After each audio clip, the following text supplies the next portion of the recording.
Hello friends, how are you? This is your educator Arijit Basu Chowdhury. Welcome to Unacademy.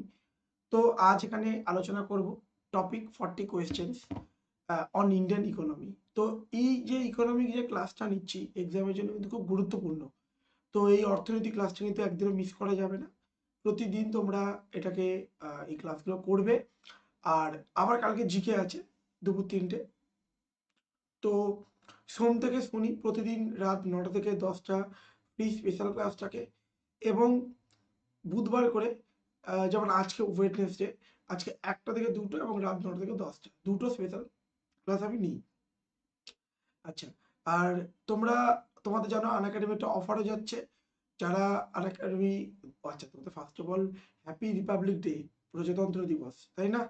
তো 73rd আমরা Republic day celebrate করছি এবং তার জন্য আনএকাডেমি তোমাদের জন্য এক্সাইটেড একটা একটা অফার এনেছে। সেটা হলো এক্সেলের অফারটা হলো তোমরা যারা সাবস্ক্রিপশন করবে WBPSC-র ওপরে, মানে যারা WBPSC সাবস্ক্রিপশন করবে মানে 12 মাস 24 মাসে, তারা 6 মাস ফ্রি পেয়ে যাবে। মানে তোমাকে এক্সট্রা করে কোনো একটা টাকা এক্সট্রা দিতে হবে না। তোমরা ধরো আজকে সাবস্ক্রিপশন করলে 12 মাসে প্লাস 6 মান্থ অটোমেটিক্যালি অ্যাড হয়ে যাবে, এক্সটেনশন পেয়ে যাবে। বা 24 মাস করছো অটোমেটিক্যালি 6 মাস পেয়ে যাবে, ওকে 30 হয়ে যাবে। ধরো তুমি ইউপিএসসি করতে চাও বা এসএসসি করতে চাও, ব্যাংক ক্যাটাগরি সাবস্ক্রিপশন, যেটা এনিওয়ান, সিম্পল তোমরা অরিজিৎ রেফারেল কোড ইউজ করবে, কিন্তু 12 মাস এবং তার বেশি মান্থগুলো, যেমন 24 মাস, ইউপিএস 36 মাস, এইগুলো কিন্তু সাবস্ক্রিপশন করলেই কিন্তু বেনিফিটটা পাবে। তো সাবস্ক্রিপশনের জন্য তোমরা অরিজিৎ আমার রেফারেল কোডটি ব্যবহার করবে। অবশ্যই তোমরা আমাকে আনএকাডেমি প্ল্যাটফর্মে ফলো করবে। আর অবশ্যই তোমরা জানো you can follow me on this link. আর ক্লাস যদি ভালো লাগে অবশ্যই করে রেট রিভিউ রেকমেন্ড করবে, ঠিক আছে? আচ্ছা, এটা হলো লিঙ্ক। আর ওয়েস্ট বেঙ্গল এক্সাম হলো আনএকাডেমি অফিসিয়াল টেলিগ্রাম চ্যানেল, তো এটা ফলো করবে। আচ্ছা, আচ্ছা প্রথম প্রশ্ন হলো, দেখো, which of the following is are revenue expenditure? Which of the following is are revenue expenditure? এর মধ্যে কোনটি revenue expenditure? Interest payment on debt incurred by government, grant given to state government, salary paid to revenue officers. তো বলছে which of the following is are revenue expenditure. তোমরা জানো capital receipt, revenue receipt, capital expenditure, revenue expenditure. তো এর মধ্যে কোনটা revenue এর মধ্যে পড়ে বলো?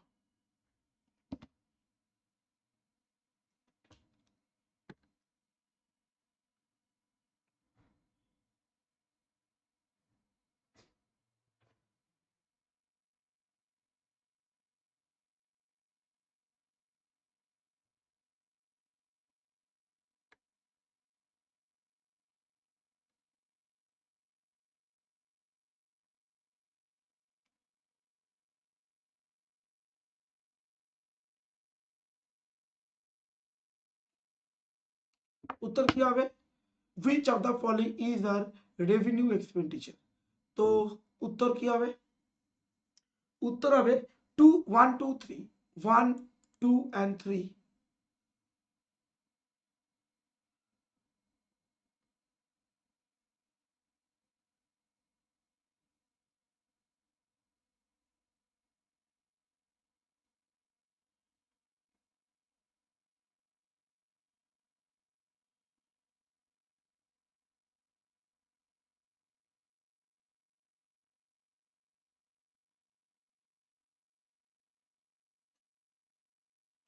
বলো রেভিনিউ এক্সপেন্ডিচার। তো রেভিনিউ এক্সপেন্ডিচার কি বলছে?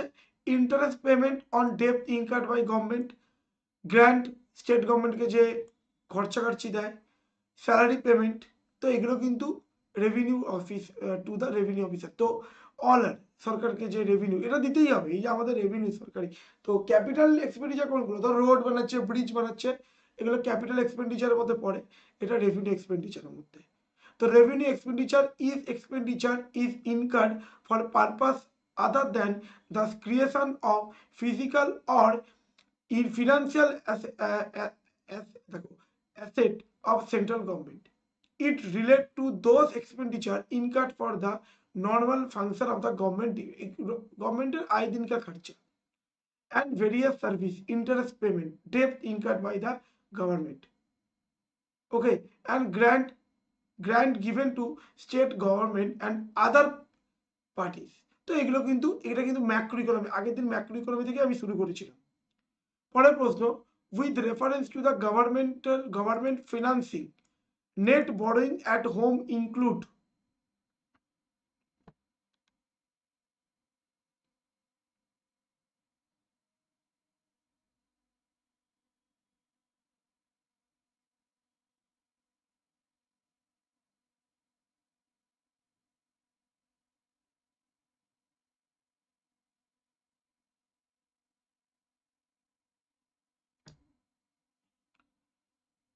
বলো।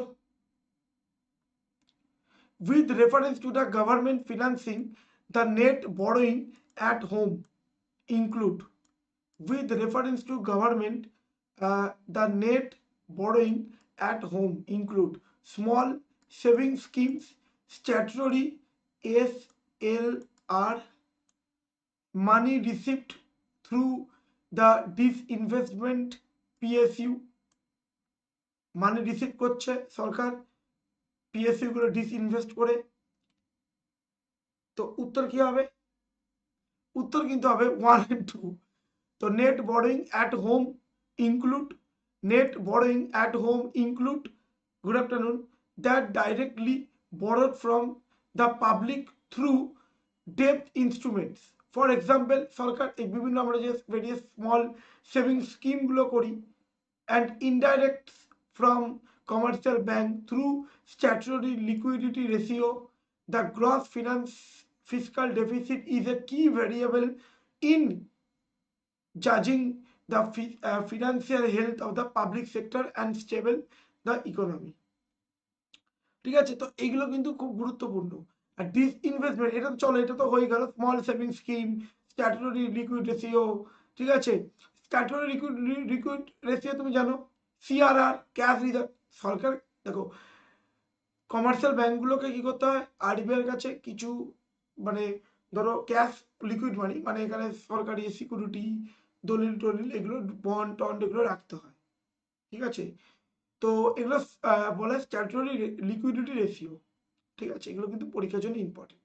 যাই হোক, নেট বরোয়িং তাহলে, আর disinvestment of public sector undertaking means sales or liquidation of asset by government, usually central state public sector enterprise project or other fixed asset। তো এগুলো কিন্তু পরীক্ষার জন্য ইম্পর্টেন্ট। আচ্ছা, with reference to balance of trade. ঠিক আছে, balance of trade বলো। with reference to balance of trade, consider the following statement: it is the difference between the value of export and value of import of goods of country in a given period of time. The export of goods is extended at a debit item, whereas the import of goods is entered as a credit item in balance of trade।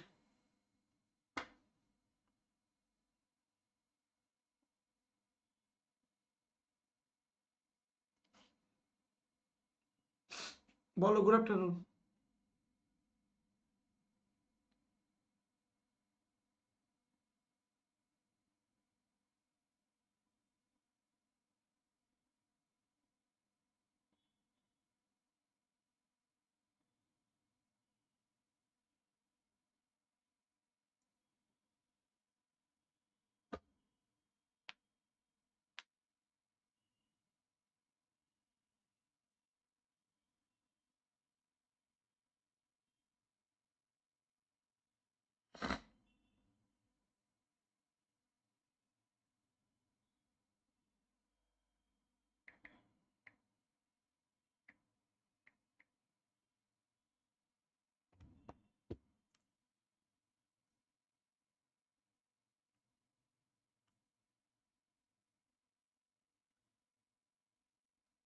তো উত্তর কি হবে?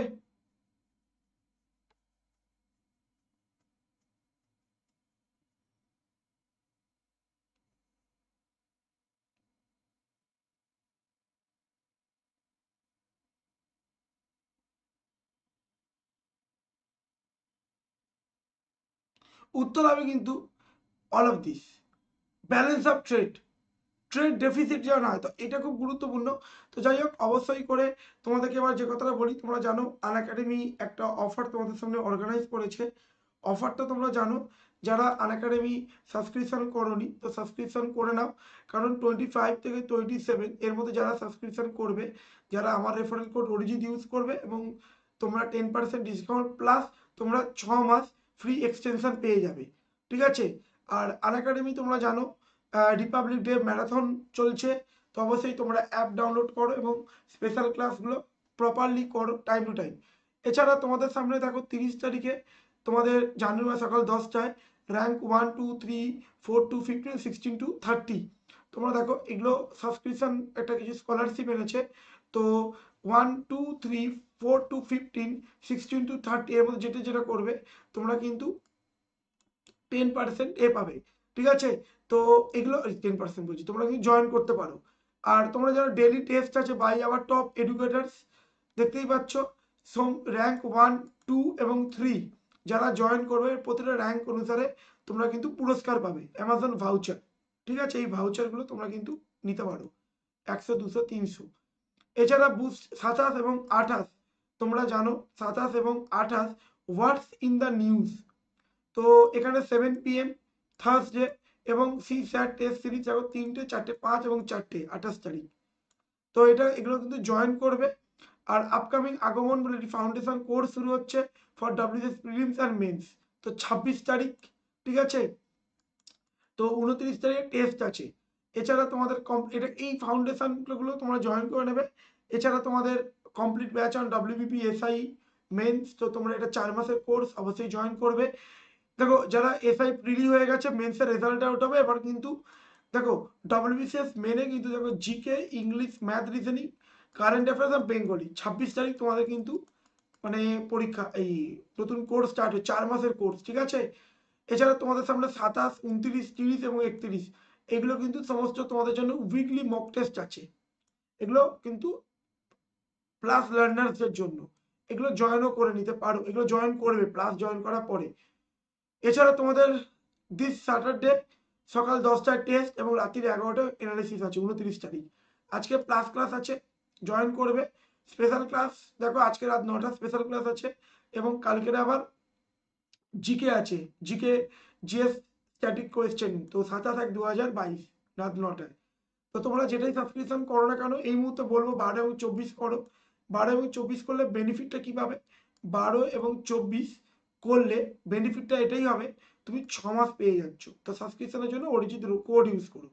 Plus benefit কি, complete syllabus, unlimited practice, unlimited PDF এবং doubt clearing session, সমস্ত কিছু avail করতে পারছো। তোমরা তোমাদের প্রিয় শিক্ষকদের দ্বারা ক্লাস, সম্পূর্ণ এক্সাম প্রিপারেশন, নিয়মিত প্রশ্নের সলভ, সম্পূর্ণ exam complete syllabus, test series, weekly mock test, ঠিক আছে, এভরিথিং তুমি অ্যাভেল করতে পারছো। এছাড়া তোমাদের সাথে বাগ বাউন্টি অফার আছে, এর মধ্যে কোনো ইনফরমেশন যদি ইনঅ্যাপ্রোপ্রিয়েট হয়, যে রিপোর্ট আগে জানাবে সে কিন্তু প্রাইজ পাবে। তো অবশ্যই তোমরা ডেসক্রিপশন বক্সে বাগ বাউন্টি ভাইলেশন ফর্ম রয়েছে, ফিল আপ করে নাও। আর প্রতিদিন সকাল 11টা ও দুপুর 3টে কিন্তু ক্লাস থাকে, সাবস্ক্রিপশনের জন্য অরিজিৎ কোডটা ব্যবহার করবে। ও সরি, ওটা কিন্তু 1 is correct 2টা incorrect, sorry. Balance of trade is different between the value of export and value of import. Trade deficit কখন হয়, ধরো আমাদের এক্সপোর্ট বেশি হচ্ছে, এক্সপোর্ট বেশি হচ্ছে, কম হচ্ছে, ইম্পোর্ট বেশি হচ্ছে, তখন ট্রেড ডেফিসিট বলে। আবার তোমার ট্রেড ডেফিসিট সারপ্লাস কখন বলে, যখন এক্সপোর্ট ভালো হচ্ছে ইম্পোর্ট কম হচ্ছে। আচ্ছা, যখন ইনফ্লেশন হয় তুমি জানো ট্রেড মানে যখন ডলার ইন্ডিয়ান কারেন্সি ডিভ্যালুয়েট করে এক্সপোর্ট বাড়লে বেনিফিট হয়। যাই হোক, balance of trade is the difference between the value of export and value of import of goods of a country in a given period of time. তাহলে balance of trade একদম difference between the value of export and value of import, কত value মানে value two export value এবং import value goods, যেটা একটা particular time থাকবে, ধরো একটা বছর অর্থবর্ষ।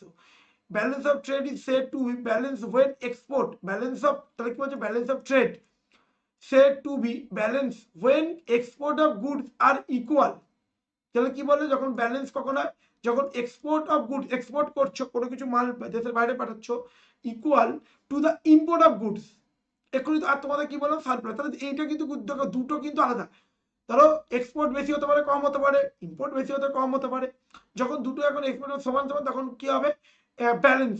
আর যে ট্রেড ডেফিসিট বলতে কি বুঝো, মানে যখন সারপ্লাস বলে যখন এক্সপোর্ট বাড়ে, যখন ইম্পোর্ট কমে। আর ইম্পোর্ট এটা যখন হয়, আবার যখন ইম্পোর্ট বাড়ে তখন এক্সপোর্ট কমে, তখন ইম্পোর্ট বাড়ে তখন ট্রেড ডেফিসিট বলবে। তো এই হলো তোমাদের মেইনলি প্রথম স্টেটমেন্টের উত্তর। আর স্টেটমেন্টটা হলো দুইটা কেন correct, export of goods is enter as a credit item. Export of good কোনটার মধ্যে এন্টার করে, as a credit item balance item, where import of good enter debit item. Credit মানে জমা, তুমি তো কি করছো, এক্সপোর্ট করছো, ঠিক আছে, এক্সপোর্ট করে টাকা ক্রেডিট হচ্ছে তোমার। আর ইম্পোর্ট মানে কি, ইম্পোর্ট মানে তোমার ডেবিট হচ্ছে, মানে ডেবিট করা, উইথড্র হচ্ছে। It is not a trade balance. তাহলে কোনটা ভালো বলো, এক্সপোর্ট ভালো, যত যত ভালো ক্রেডিট হবে না, ইন্ডিয়ান ফরেন কারেন্সি আসবে। আচ্ছা, তো এক্সপোর্ট সবসময় ভালো, সবসময় যে কোনো দেশে। আর চায়না কেন এত উন্নত, এক্সপোর্টের জন্য, ফর দেয়ার এক্সপোর্ট। আচ্ছা, Directorate General of Foreign Trade, sometimes seen in the news under the তো DGFT। তো DGFT কার কোন মিনিস্ট্রির আন্ডারে বলো, DGFT?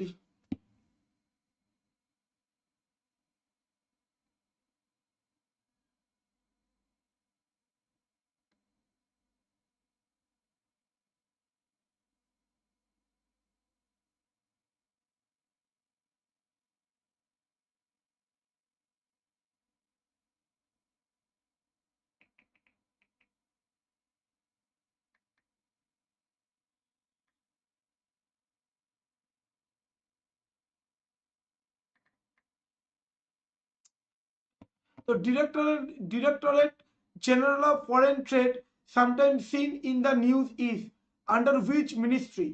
তো Ministry of External Affairs, Ministry of Commerce and Industry, Ministry of Finance, the Ministry of Home Affairs।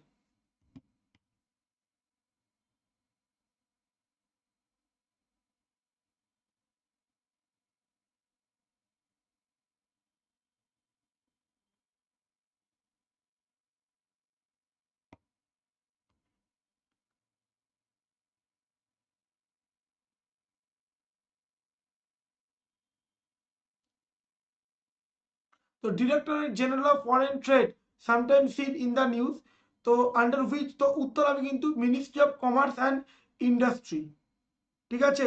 তো এটা কিন্তু পরীক্ষার জন্য কিন্তু ইম্পর্টেন্ট।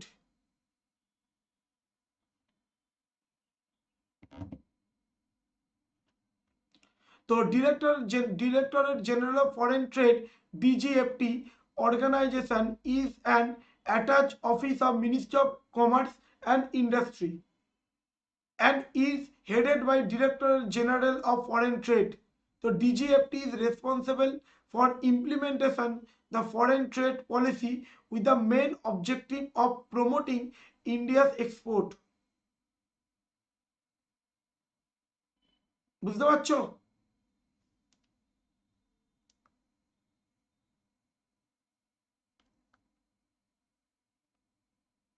তাহলে বুঝতে পারছো, তো খুব গুরুত্বপূর্ণ। এটা হেড করে কে, headed by director general of foreign trade. তো DGFT is responsible for implementing the foreign trade policy. এর মেন অবজেক্টিভ কি, ফর প্রমোটিং ইন্ডিয়াস এক্সপোর্ট। তো কিপিং ইন লাইন, এক্সপোর্টকে কিভাবে প্রমোট করা যেতে পারে, তো keeping in line with liberalisation and globalisation, তুমি এলপিজি তোমরা জানো, and overall objective of the increasing the export, কি করে এইগুলোর মাধ্যমে, ওপেন মার্কেটের মাধ্যমে কি করে এক্সপোর্ট ইনক্রিজ করা যায়। তো DGFT has since been assigned the role of facilitator. The shift was from prohibition and control import and export, পুরো এটাকে কন্ট্রোল করে, ঠিক আছে, কি করে দেশের ইন্টারেস্টকে এনশিওর করা যায়। তো ডিজিএফটি কিন্তু খুব গুরুত্বপূর্ণ, এটা ministry of commerce and industry. তো এইগুলো কিন্তু তোমাদের কিন্তু প্রপারলি স্টাডি করে যেতে হবে। এই ধরনের প্রশ্ন কিন্তু দেয়, একদম বেসিক টাইপের প্রশ্ন কিন্তু নয়, ঠিক আছে। তো চলো আজকে এই অবধি রইলো। তো ভালো লাগলে লাইক করো, শেয়ার করো, সাবস্ক্রাইব করো।